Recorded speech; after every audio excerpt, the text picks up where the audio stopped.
Hey everybody, it's Peter. This is the 2024 KTM 690 Enduro R, and the funny thing is, just about 20 minutes ago, I was filming the Kawasaki KLR, which is also an adventure bike, but that bike is completely different than this bike. The KLR I was filming was the shorter seat height, and this bike is completely different in that this is a fully modern, fully high spec, fully incredible off-road tool that are for completely different riders, but some of the same areas. So I'm filming here at McLean Sports, and they sell KTM, and if you're at all interested in anything KTM, what I'm gonna do on this bike is give you a complete overview of what this bike is and why it's amazing, who it's for and who it's not for. But if I don't hit something that you wanna know, make sure you ask me in the comments and make sure you subscribe, because if you're into any of this stuff, I will have more and more and more on this channel. And the McLean Sports gives me complete access to come back to these bikes again and again so that I can fill out a video database of all the information that you wanna know. So let's get going with this review.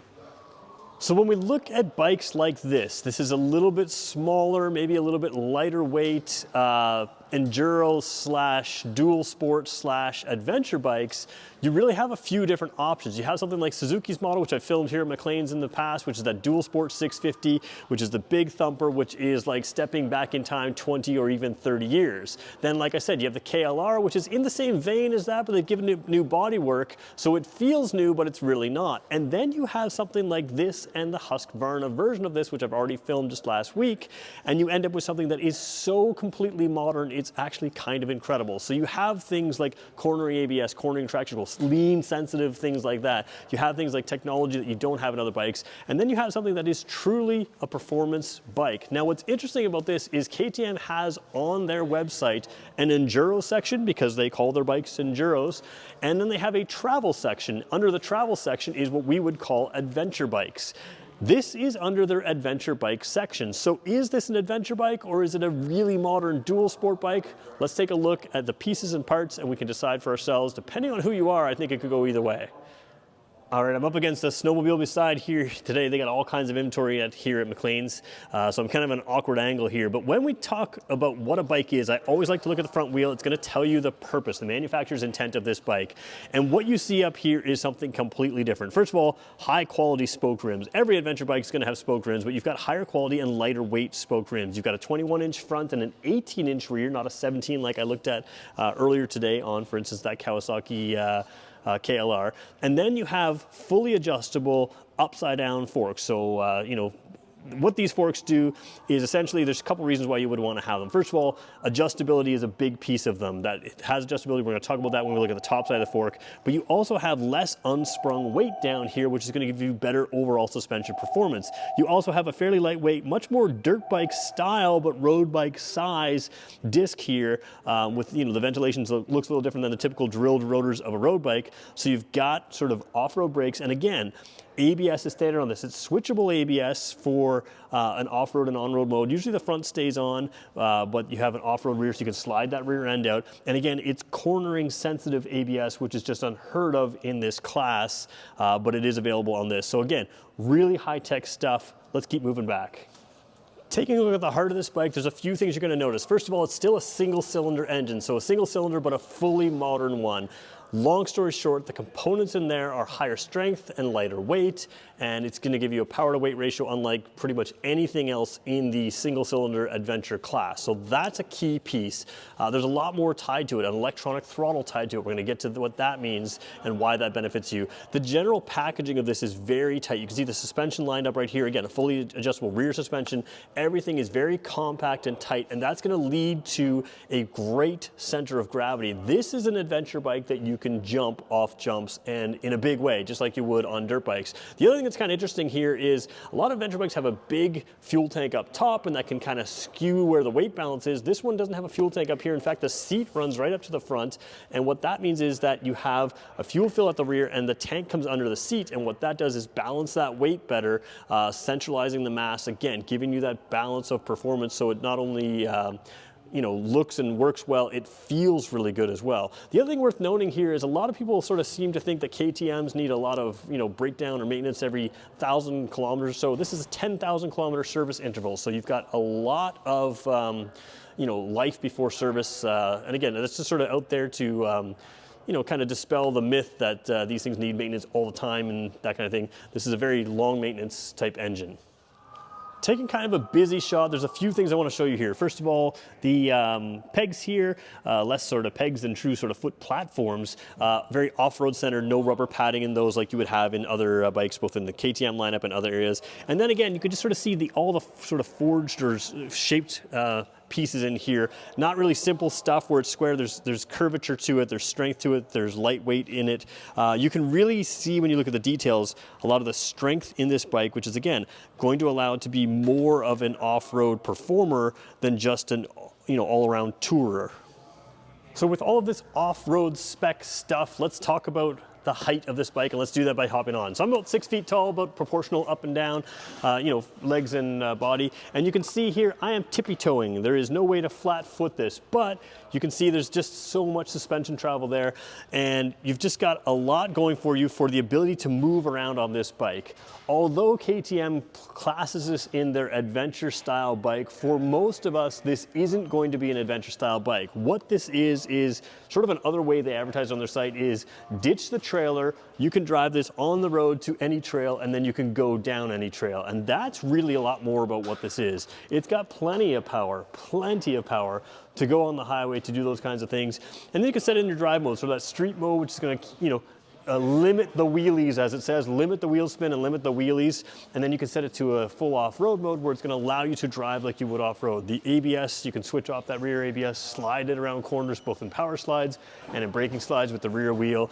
And a lot of these safety modes, in other bikes, you would turn them off completely off-road, but KTM has them dialed in properly. So the electronic throttle also gives you drive modes, but in that street mode, it's going to give you a different feeling throttle response than in that off-road mode. So the entire thing is geared towards using the roads to get somewhere and then having it great off-road. One of the things I like about that switchable ABS, that cornering ABS, a lot of people don't want ABS on a off-road bike.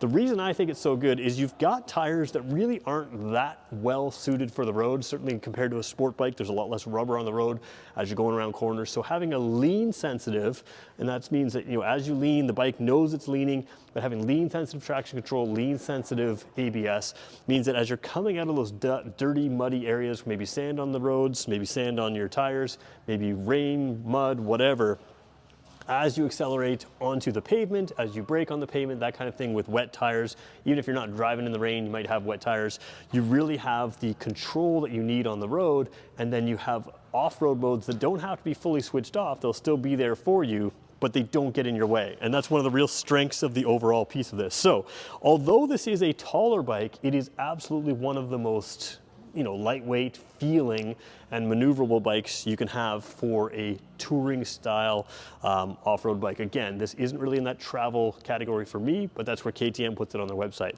Let's look at a few more things on the dash here and talk about some of the features, and then we'll zoom back out. We'll talk about who this bike is for and who it's not for. So taking a look at the back end of the bike here, again, you can put sort of racks and pieces on here and build out a luggage area down there. You also have the fuel fill right there. So again, different spot for a fuel fill. And again, we talked about why that is. It's balancing that weight across the seat. The seat's actually pretty good. This is a bike that can handle 2 people. May not look like it, but the rear pegs are kind of tucked in there. I don't know if you saw that there. Oh, maybe it's just off camera. Yeah, right there, folded in there. So I'll fold that back up. You could take 2 people on it, and again, it's got the power and ability to do it. The seat is big enough, but really this is a huge seat from front to back where it really allows you to move around. If you want to lean forward, get your legs up forward, lean over the handlebars so as you're heading up a hill or putting pressure on the front wheel there, you can really move farther forward than you could on a typical bike because there's no tank that would come up kind of in this area. You can really move your weight forward. So it really allows you body control of the bike, and that's just such a huge piece of enjoying the ride. You really have, you're an active participant in this far more than just you know, going along for a ride on a heavy adventure bike. Now let's take a look at the dash, front area, front suspension. Lots to talk about as we move up that way. So taking a look at the handlebars here, first thing I want to talk about is the slipper and assist clutch. This thing is lightweight, easy to pull with one finger, and of course that is the function of the slipper and assist clutch. So what that does is it does two things. First of all, as you're high in the revs and you dump that clutch down, a lot of bikes will just skid that rear wheel uncontrollably as the engine revs or tries to catch up to where you are if you haven't matched, rev matched properly. So what this does is allows you to, instead of having that wheel slip, it allows the clutch to slip just enough until the wheel has better traction. It's a performance function, it's a safety function. They use it in racing all the time, but it's also really good, just beginner bike feature. So it's kind of a win-win-win. And the third win, so one is performance, one is beginner bike friendly, and the third win is it gives you as a byproduct a very light clutch pull. Now, the other thing that's nice about the clutch pull is you can see here, if I can just try to get in focus there, maybe move up to there, come on, you can do it right over here. This piece here, I'm having trouble getting it focused on there we go, is an adjustment that allows you to have that clutch lever closer or further away. Now what that does is not only adjust for bigger or smaller hands, but it also can place the clutch lever here or there, and that makes the grab point a little bit different, so you can really tailor that feel of where you want that grab point to be by adjusting that lever there. And that's an adjustment on the clutch lever. The brake lever is a little different style, but also has an adjustment there. So that's just a nice component to have, light clutch pull, and then you've got your typical controls over here. So no trigger or anything right there. You've got high beam, low beam. You've got your signal lights right in here, and then you've also got the horn down low, all quality feeling stuff. But this little button, this little piece over here is what I really want to show you. Let's zoom into that right now. So taking a look at this piece here, we're going to turn the key on, actually just zoom into it. First of all, I want to sort of show you the distance from the handlebar. It is something you're going to have to take your hands off your handlebar here, and lighting's not great here, but this is a white light, a green light, and an orange traction control light. So it's TC, and what does it say on the bottom? It's something to do with drive modes. I can't remember what it's called. Map, there we go, map. So your mapping of your throttle is essentially what we're doing there. So traction control, and then you can cycle through these things by sort of hitting your map. So there's your 1, there's your 2, and that's white, and then green it switched to. And again, try to show you the colors here. Again, the colors don't show great there. That's much more white, much more green. Again, hard to show you the colors exactly, but that's switching your throttle modes from your street to off-road, and your traction control modes as well from street to off-road. Simple control, but again, the electronics really do a good job. You don't have to cancel them on this bike to work things. So let's start showing you this is top of the suspension and the dash as well while we're here, because the top of the suspension is adjustable, but it's cool the way they do it. So we're looking at the left side fork tube here. What you can't see just past this manual adjustment is it says COMP, compression, right? So I don't know if I can kind of twist it to show you there. Now I can't get the angle, but this is the angle I'm going to film from just because it's easiest to show you everything. So left side is a white manual compression adjustment thing. Now a lot of bikes need tools. The reason this is so important on a dual sport, an adventure bike, an off-road bike is because when you're driving on the road, you're probably going to want a different suspension setting than when you're driving off-road, and be able to adjust this tool-free, but not only just tool-free, literally while you're riding. It's the handles there are big enough that you can move them with your fingers while you're riding. Your compression adjustments over here, and then if you switch to the other side here, sorry for my jerky camera work there, you have the red one, and that's rebound. So rebound on this side, compression on the other side. Red, rebound, easy to remember while you're riding there. And because, again, these are tool-free adjustments, you can tweak it for off-road, but you can also completely, if you know it's 3 clicks one way to go on-road or whatever you think it is, or I think the manual will also help you set it up for you, sort of presets to start with. But this allows you to really customize that setting right from the driver's area while you're driving right on the suspension. So I really love that not only are they adjustable, but they're easily adjustable, tool-free, on the go, allowing you to customize your ride for the surface. Taking a look at the dash here, let's just bring it to life, and you've got a bit of an orange dash there. Speed there, kilometers an hour on the left side because we were filming in Canada. There you've got distance 2, odometer. So basically, and the average speed I think in there as well. Yeah, average speed in there. So a couple little things, pretty simple dash here. Again, I always want to knock these bikes for not having a tachometer, and it's kind of, I have two minds of it. First thing is I think they all should have tachometers, but the second thing is a single cylinder engine makes a lot of its power lower in the revs. So you're probably likely to, again, if you you look at the power curve and torque curve of this engine, you probably like to run out of power, know that you need to shift before you're going to redline the bike. So not the end of the world for the style of bike, but just, you know, some of us like to have tacks just so we know what we're doing. Left side signal light, very old school in the sense that it's a single light to tell you left or right signal. So it's, again, 2 signal markers there. I don't know if you can see that very clearly, but that's 2 signal lights there. Now let's talk about shifting on this bike because it's also unique. So when we talk about shifting on a bike like this, in the adventure-ish, enduro-ish class, it's pretty unique as well. So not only do you have that electronic throttle that really gives you that precise throttle control and different throttle maps, and you have the slipper and assist clutch, light clutch pull, that kind of thing, you don't really have to use that slipper and assist clutch all that much because other than getting it into first gear, where you sort of release the clutch and get in, you've got a quick shifter up and down and a 6-speed transmission. A lot of dual sport bikes, single cylinder like this, dual sport bikes have 5 speeds. This is a 6-speed, and it has that quick shifter, which means you can just do clutchless upshifts. It just cuts the ignition timing for a split second as it's shifting. It auto blips on the way down, so you don't have to rev match on the way down. If you want to, you can use that slipper assist clutch to do that. But that makes shifting really easy, really fast, and really precise, and that makes this thing, again, more of a joy to ride. So when we talk about this adventure class, you're ending up with something that's very, very enjoyable to ride. So who is this for, and who is it not for? So when I look at a bike like this, my natural inclination is to say this is not a beginner bike, and I'll stand by that because the power and the power to weight ratio and the power delivery of this bike certainly is above what I would typically recommend for a beginner bike. However, it has so many safety features like the ABS, the corner ABS, the traction control, that kind of thing.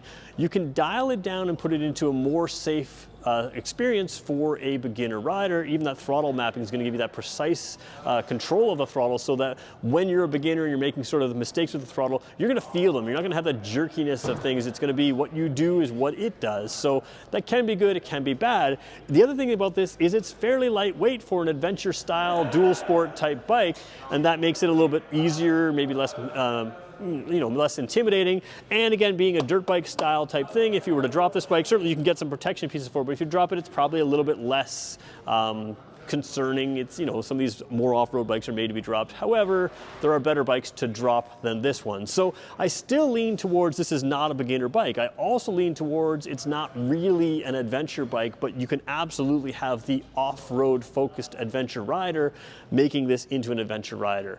So what is it really? What this is really is something that's super interesting to me. It is built from the ground up for fun. The compact placement of everything, including the fuel tank placement, the really good suspension, the electronic controls that make drivability fun is what makes this thing really stand out. It is an absolute riot to ride, and it just makes it more fun because of the technology is not just modernized, it's modernized in a sense that makes it both safe and controllable. Like I said, having the electronic controls that you don't actually have to turn off, even for an experienced rider, makes this a pretty cool thing. You can have electronic controls on and still wheelie with this bike and do those kinds of things. So this thing is all about fun, all about sort of that flickability, but it's also, again, like KTM says, avoid the trailer. You can take a full-on dirt bike on the road, and it's going to behave very well on the road. It's going to have a lot more power than anything else in its class, and you do pay a little bit more for this than other pieces in its class, but you still get really good value. There's not many bikes at this level with that lean sensitive traction control, the lean sensitive ABS, with the electronic throttle, all those kinds of things.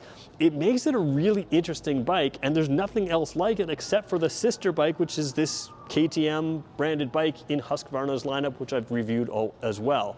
So who is this for? This is for the off-road rider that wants a true dirt bike with a lot more luxuries, great suspension, great power delivery, but you're going to be riding on the road to get to those off-road places. There's really no better bike than this for that. So there's my review, the 690 Enduro R. If you have questions of things that I didn't cover that you want to know about, if you want to see riding reviews, we're going to get to ride certain types of these bikes in the future as the weather gets nice. It's middle of winter right now. We're going to cover the entire 2024 lineup of every bike we can cover. So if that sounds like you, subscribe to the channel. And if you have questions, again, I'm filming here at McLean Sports. They have this in stock right now. You can take it home. I think there's actually a 2023 around here as well at this moment. So if you wanted that, you could take that home as well. Maybe save a tiny bit off off of this one, but they're right here. And if you have questions, I have full access to this lineup and all kinds of lineups, and I can make sure I answer your questions again. So do me a favor, hit the subscribe button, let me know in your comments, give a like to McLean's, help this video out. Let's help grow this channel so we can have more content for you. Thanks everybody for watching. We'll catch you in the next one.